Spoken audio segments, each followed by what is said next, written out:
السلام علیکم دوستوں، کیا آپ نے کبھی سوچا ہے کہ روزہ رکھنے کی روایت کہاں سے شروع ہوئی؟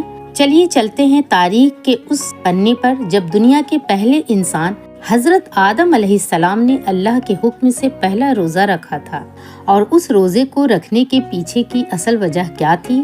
آج کی اس ویڈیو میں ہم تاریخ اسلام کے ایک بہت ہی خوبصورت واقعے کے بارے میں جانیں گے۔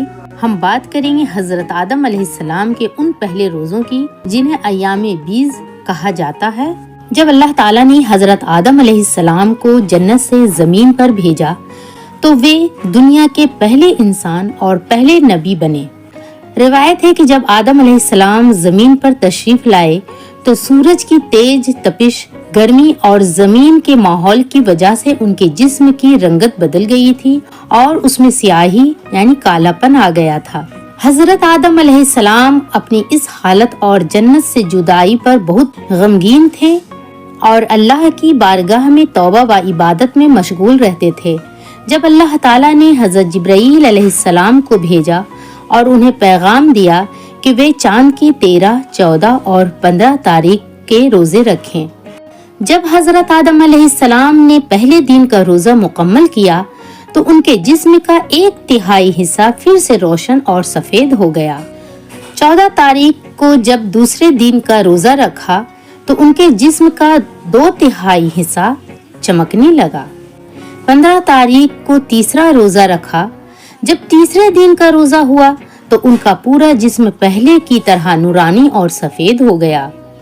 آدم علیہ السلام نے اپنی اصل حالت واپس آنے پر اللہ کی نعمتوں کا شکر ادا کیا، اپنے گناہوں کی معافی مانگی، توبہ کیا۔ اللہ کے حکم سے انہوں نے چاند کی 13، 14 اور 15 تاریخ کو روزے رکھے۔ جیسے جیسے وہ روزے رکھتے گئے ان کے چہرے اور بدن کی رونق واپس آتی گئی۔ انہی 3 دنوں کو آج ہم ایام بیض کے نام سے جانتے ہیں۔ ہمارے نبی حضرت محمد صلی اللہ علیہ وسلم نے بھی اپنی امت کو ہر مہینے کی ان 3 تاریخوں 13، 14، 15 میں روزہ رکھنے کی تاکید سفارش کی ہے، جسے رکھنا بہت ثواب کا کام ہے۔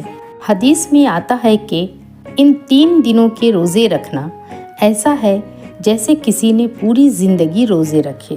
یہ ایک ایسی عبادت ہے جو بندے اور اللہ کے بیچ ایک گہرا رشتہ بناتی ہے۔ گناہوں سے ڈھال۔ روزہ انسان کے لیے ایک ڈھال کی طرح ہے۔ جیسے ڈھال دشمن کے وار سے بچاتی ہے، ویسے ہی روزہ انسان کو برائیوں اور شیطان کے بہکاوے سے بچاتی ہے۔ جنت کا خاص دروازہ۔ جنت کے دروازوں میں سے ایک دروازے کا نام ریان ہے۔ قیامت کے دن اس دروازے سے صرف روزہ رکھنے والے ہی داخل ہوں گے۔ دعا کی قبولیت۔ روزے دار کی دعا اللہ کے نزدیک بہت اہمیت رکھتی ہے، خاص طور پر افطار کے وقت مانگی گئی دعا رد نہیں ہوتی۔ روزہ رکھنے سے انسان میں صبر پیدا ہوتی ہے۔ جب ہمیں بھوک اور پیاس لگتی ہے تو ہمیں ان غریب لوگوں کا احساس ہوتا ہے جن کے پاس کھانے کو کچھ نہیں ہوتا۔ اس سے دل میں دوسروں کے لیے ہمدردی پیدا ہوتی ہے۔